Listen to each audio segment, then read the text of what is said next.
एकमात्र ही गीता गाऊन यज्ञ सांगता ऋत्विज होऊन अर्पित अवघे तन मन धन यज्ञ रूप हे करण्या जीवन भावे जीवन यज्ञ समर्पण।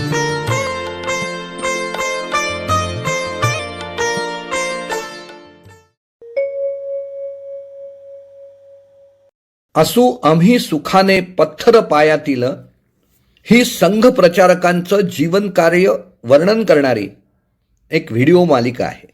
या व्हिडिओ मालिकेअंतर्गत आजपर्यंत 93 व्हिडिओ प्रसारित झालेले आहेत। आज प्रसारित होणारा हा 94वा व्हिडिओ राष्ट्रीय स्वयंसेवक संघाच्या विश्व विभागात भरीव कार्य करणारे डॉक्टर शंकरराव तत्ववादी यांच्या जीवन कार्यावर आधारित आहे। आदरणीय शंकरराव तत्ववादी यांच्यावरील हा 94वा व्हिडिओ अंतिम टप्प्यात असताना आप्पांविषयी, हो, शंकरराव तत्ववादी यांना जवळचे आप्त आप्पा म्हणतात, तर आप्पांविषयी या प्रस्तुत लेखात नसलेली पण अनमोल अशी माहिती मला प्राप्त झाली। ती आपणापर्यंत पोहोचवणं हे माझं कर्तव्य आहे। आदरणीय आप्पा तत्ववादी यांचं निधन झाल्यानंतर समस्त कुटुंबियांच्या संमतीनं त्यांचा देह all India institute of medical sciences Nagpur यांना विद्यार्थ्यांच्या अभ्यासासाठी दान करण्यात आला। स्वर्गीय आप्पांना 18 अध्याय गीता पाठ होती। गीतेचा अर्थ देखील त्यांना ठाऊक होता। एवढंच नव्हे तर ते गीता 100% जगत होते। आप्पांनी स्वतःचं श्राद्ध त्यावेळच्या उत्तर प्रदेशमधील बद्रीनाथ येथे स्वतःच करून टाकलं होतं। त्यानंतर त्यांना मिळणाऱ्या पेन्शनबद्दल त्यांनी कधीही चौकशी केली नाही। आप्पांच्या देहावसानानंतर त्यांच्या बँक खात्यात जमा असलेली तब्बल 3,80,00,000 रुपयांची रक्कम त्यांच्या कुटुंबियांनी राष्ट्रीय स्वयंसेवक संघ संबंधित विविध संस्थांना समारंभपूर्वक अर्पण केली। तन मन धनपूर्वक राष्ट्रीय स्वयंसेवक संघाला आणि त्या अनुषंगानं भारत मातेला संपूर्ण आयुष्य समर्पित करणाऱ्या आप्पांना मी शतशः वंदन करतो आणि या व्हिडिओच्या मुख्य भागाची सुरुवात करतो। धन्यवाद। शंकरराव तत्ववादी यांच्या कार्याची ओळख करून देणारा हा लेखक रवींद्र गोळे, अभिवाचन दत्ता सरदेशमुख। शंकरराव तत्ववादी।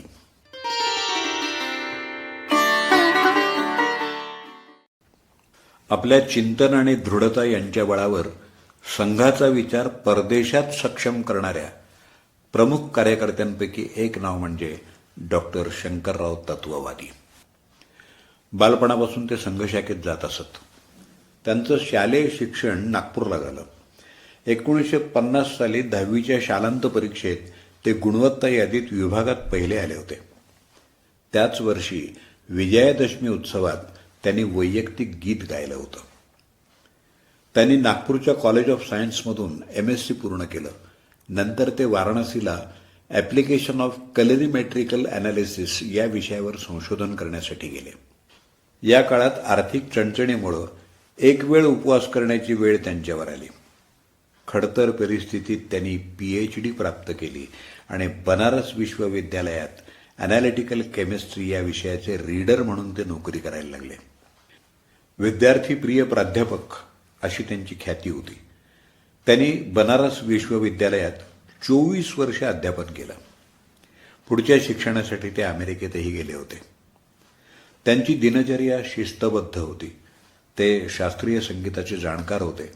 मराठी, हिंदी, इंग्रजी, संस्कृत या भाषांवर त्यांचं प्रभुत्व होतं। 1960 पासून डॉक्टर शंकरराव तत्ववादी संघाच्या विश्व विभागाशी जोडले गेले होते.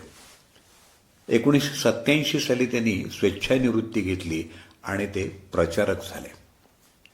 1994 ते 2012 त्यांच्याकडं विश्व विभाग संयोजक अशी जबाबदारी होती. सुरुवातीला ते केंद्र इंग्लंडच्या लेस्टरला होतं. परदेशात गेलेल्या हिंदूंमध्ये संघाचं काम रुजवणं, नवीन शाखा सुरू करणं, संघकामाचा विस्तार करणं असं त्यांच्या कामाचं स्वरूप होतं. त्यासाठी त्यांनी 50हून अधिक देशात प्रवास केला होता. शंकरराव जवळपास 18 वर्ष विश्व विभाग संयोजक होते. त्यांच्या कारकिर्दीत झालेलं विश्वसंघ शिबिर आणि विश्वसंघ शिक्षा वर्ग यांचा अभ्यास आपण जर केला तर शंकरराव तत्ववादी यांची दूरदृष्टी आपल्या लक्षात येते. अध्यापन क्षेत्रात दीर्घकाळ काम केलेल्या शंकरराव तत्ववादी यांची शिकवण्याची पद्धत खूप छान होती. शंकरराव एखादी संकल्पना समजावून सांगण्याची सोपी पद्धत वापरत. मुख्य तत्व लक्षात ठेवण्यासाठी ते अनेकदा आकर्षक वाक्य वापरत असत. एकदा कॅरिबियनच्या प्रवासाच्या दरम्यान त्यांना एका अतिशय महत्त्वाच्या व्यक्तीला भेटायचं होतं. त्यांना वाटत होतं की ती व्यक्ती संघाच्या जवळ येऊ शकेल. त्यांनी त्या व्यक्तीची अधिक माहिती मागितली. त्यांच्यासोबत कोण असावं, त्यांनी कपडे कसे घालावेत, कोणता मजकूर सादर करावा आणि नेमकं कधी पोहोचावं याबद्दल ते बारकाईनं काळजी घेत असत. ते म्हणत, पहिली छाप पाडण्यासाठी दुसरी संधी तुम्हाला कधीच मिळत नाही. शंकरराव तत्ववादी हे विश्व विभागाचे एन्सायक्लोपीडिया होते. त्यांना कार्यक्रम, व्यक्तिमत्व, तारखा यांचे बारीक सारीक तपशील तोंडपाठ असायचे. त्यांनी वर्षानुवर्षाच्या डायऱ्या काळजीपूर्वक जपून ठेवल्या होत्या.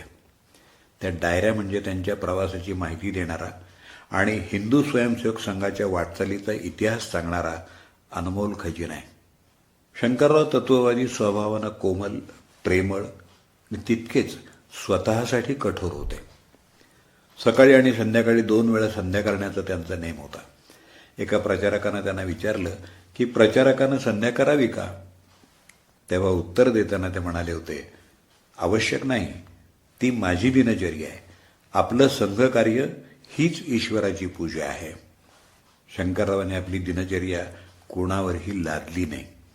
आज जागतिक पातळीवर संघानं मानवतेला धर्माच्या दिशेनं मार्गदर्शन करण्यासाठी एक भक्कम स्थान प्राप्त केलेलं आहे. जगात धर्माधारित संस्कृती उभारण्यात शंकररावांचं खूप मोलाचं योगदान आहे. वैश्विक पातळीवर सर्वांना एकत्वाच्या धाग्यात गुंफण्यासाठी काही संकल्पना विकसित करण्याची आवश्यकता निर्माण झाली, तेव्हा त्यांनी हिंदू धर्माच्या वैश्विक मूल्यांचा आधार घेऊन एक स्तोत्र तयार करून घेतलं. त्या स्तोत्रावर संघ अधिकाऱ्यांच्या सूचना घेतल्या. त्यानंतर ते स्तोत्र ईशचिंतन म्हणून जगभरातल्या संघ शाखांमध्ये, शिबिरात आणि संघ शिक्षा वर्गात म्हटलं जाऊ लागलं. शंकरराव तत्ववादी यांनी संरचनेत बदल करताना आवश्यकता लक्षात घेतली. त्याचप्रमाणे संघाचा ध्येयवाद तिळवरही कमी होऊ दिला नाही. विश्व विभागात काम करताना वेगवेगळ्या देशात वेगवेगळी परिस्थिती असते. अशा वेळी काम कसं करावं हे सांगताना ते म्हणाले होते, जर परिस्थिती आदर्श असेल तर कोणत्याही बदलाशिवाय मानकांचं पालन करा. जर काही मर्यादांमुळे बदल आवश्यक असतील तर काय योग्य आहे आणि स्वीकार्य आहे याचा विचार करा. सर्वात महत्त्वाचं म्हणजे कोणताही बदल करताना भगव्या ध्वजाचं पावित्र्य राखलं जाईल याची खात्री करा. शंकरराव तत्ववादी यांची संघ विचारांच्या बद्दल आणि कार्यपद्धतीबद्दल इतकी स्पष्ट मतं होती. 1995 साली गुजरातमध्ये झालेल्या विश्वसंघ शिबिरानिमित्त स्मरणिकेची निर्मिती करण्याचं नक्की ठरलं होतं. हिंदू धर्मो विजयताम अशी शिबिराची संकल्पना होती आणि तोच विषय स्मरणिकेत घ्यायचा होता. त्याच्यासाठी शंख फुंकणाऱ्या श्रीकृष्णाचं एक चित्र तयार करून घेण्याची जबाबदारी शंकरराव तत्ववादींनी एका चित्रकाराला दिली. पण ते तेवढ्यावर थांबले नाहीत. त्यांनी आधी त्या चित्रकाराला श्रीकृष्ण कोण, भारतीय समाज जीवनावर श्रीकृष्णाचा काय प्रभाव आहे हे समजावून सांगितलं.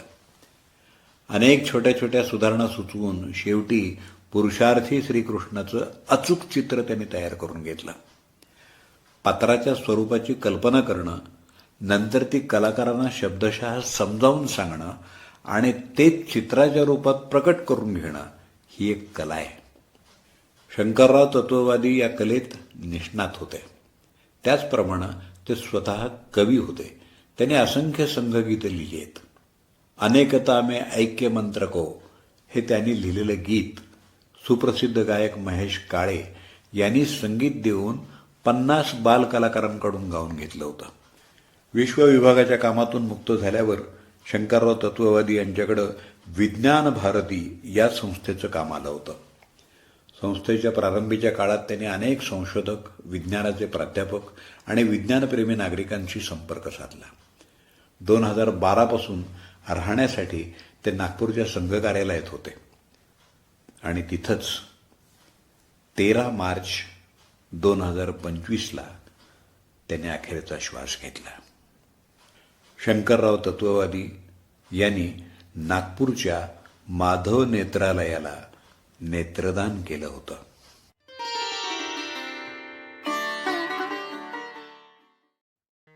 अनेकता में ऐक्य मंत्र को जग भर में फैलाया, चिंतन और दृढ़ता के बल विदेश संघ सजाया. ईश चिंतन स्तोत्र पठन था प्रचलित हर शाखा में, दूरदृष्टि का सिद्ध कवि हिंदुत्व भाव जगाया. अनेकता में ऐक्य मंत्र को जग भर में फैलाया, चिंतन और दृढ़ता के बल विदेश संघ सजाया. विश्व भाग का कार्यकाल एक लंबी सेवावधि, संघ शिविर और संघ ज्ञान का नव इतिहास बनाया. अनेकता में ऐक्य मंत्र को जग भर में फैलाया, चिंतन और दृढ़ता के बल विदेश संघ सजाया. संगीत के वे विशेष ज्ञानी शिस्तबद्ध दिनचर्या, गुणवत्ता के उच्च शिखर वह प्रिय गुरु कहलाया. अनेकता में ऐक्य मंत्र को जग भर में फैलाया, चिंतन और दृढ़ता के बल विदेश संघ सजाया.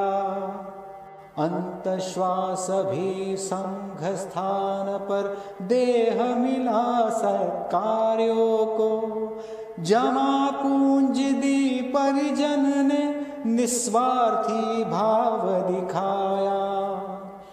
अनेकता में ऐक्य मंत्र को जग भर में फैलाया, चिंतन और दृढ़ता के बल विदेश संघ सजाया.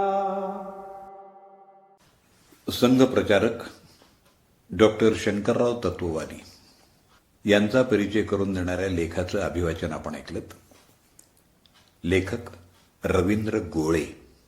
त्यांचा मोबाईल नंबर 9594961860. अभिवाचन दत्ता सरदेशमुख.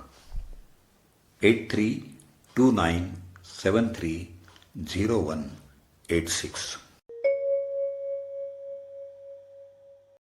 हा लेख मला विवेक प्रकाशन मुंबई यांनी प्रकाशित केलेल्या समिधा या ग्रंथातून प्राप्त झालेला आहे.